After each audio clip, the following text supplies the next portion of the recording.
Assalamualaikum warahmatullahi wabarakatuh. Kami dari kelompok 12 yang beranggotakan Lydia Dinda Widi Hapsari dengan NIM akhiran 046, Gina Safira dengan NIM akhiran 047, Alvinsa Sinta Devi dengan NIM akhiran 046.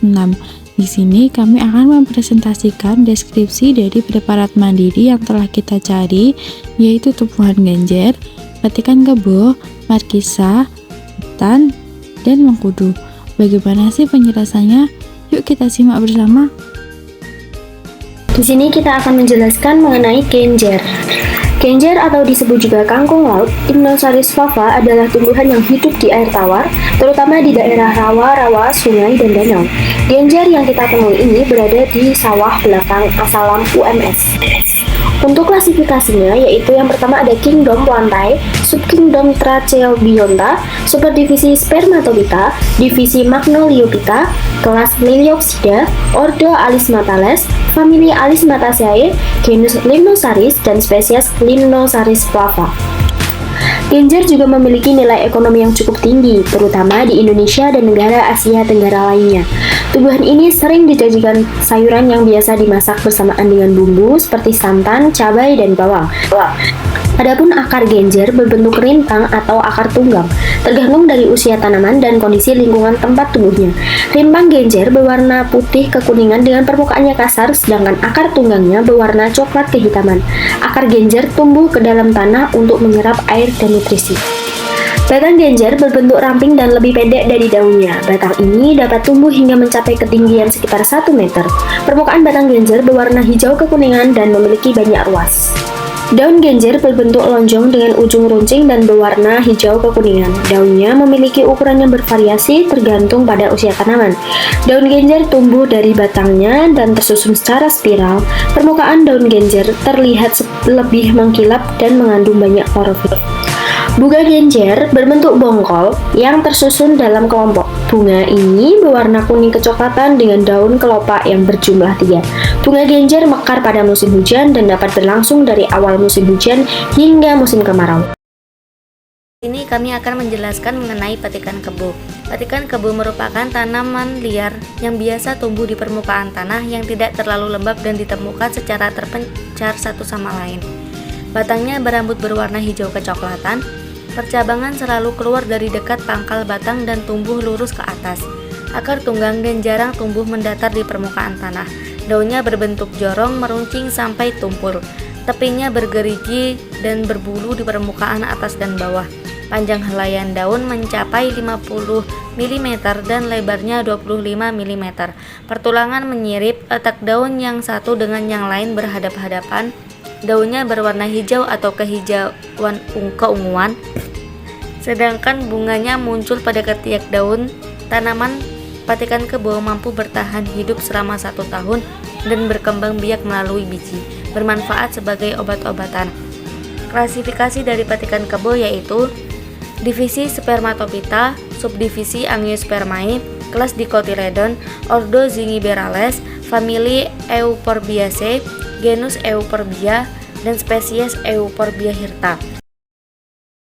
Ini kami akan memberikan info yaitu mengenai markisa hutan atau Passiflora foetida.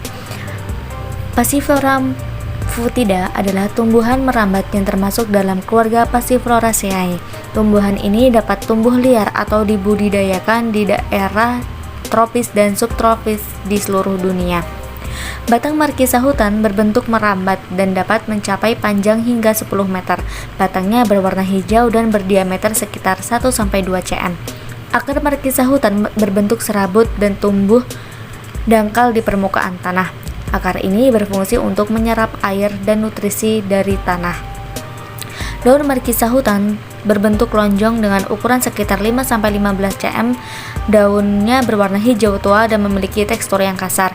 Di bagian bawah daun terdapat bintik-bintik putih kecil yang terlihat seperti bulu.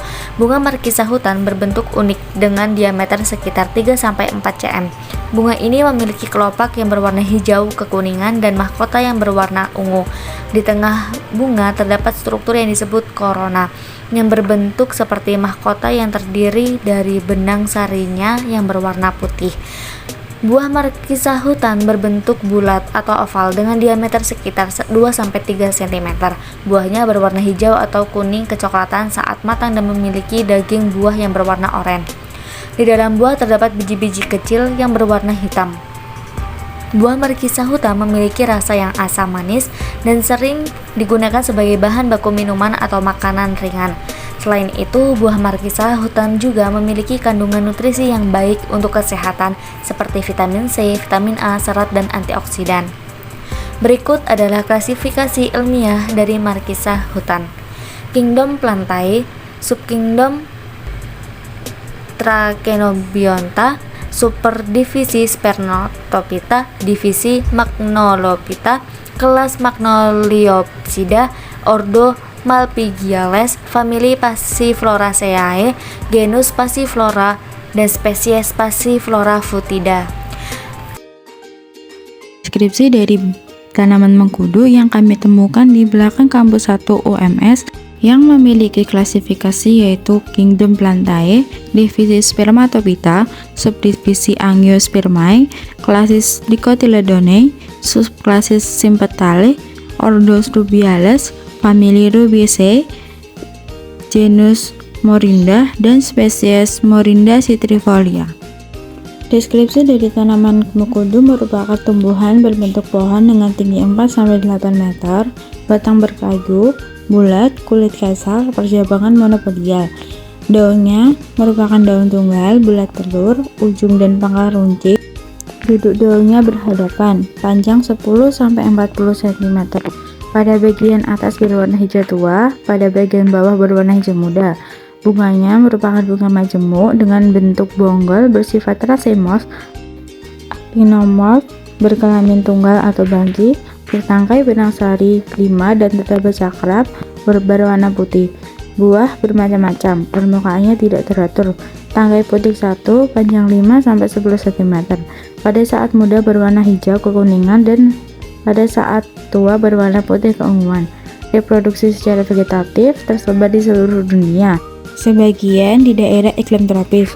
Bermanfaat sebagai obat tekanan darah tinggi, daun sebagai sayuran, dan penghasil zat warna. Berikut merupakan daftar pusaka yang kami gunakan. Sekian presentasi dari kami, semoga bermanfaat. Kurang lebihnya mohon maaf. Wassalamualaikum warahmatullahi wabarakatuh.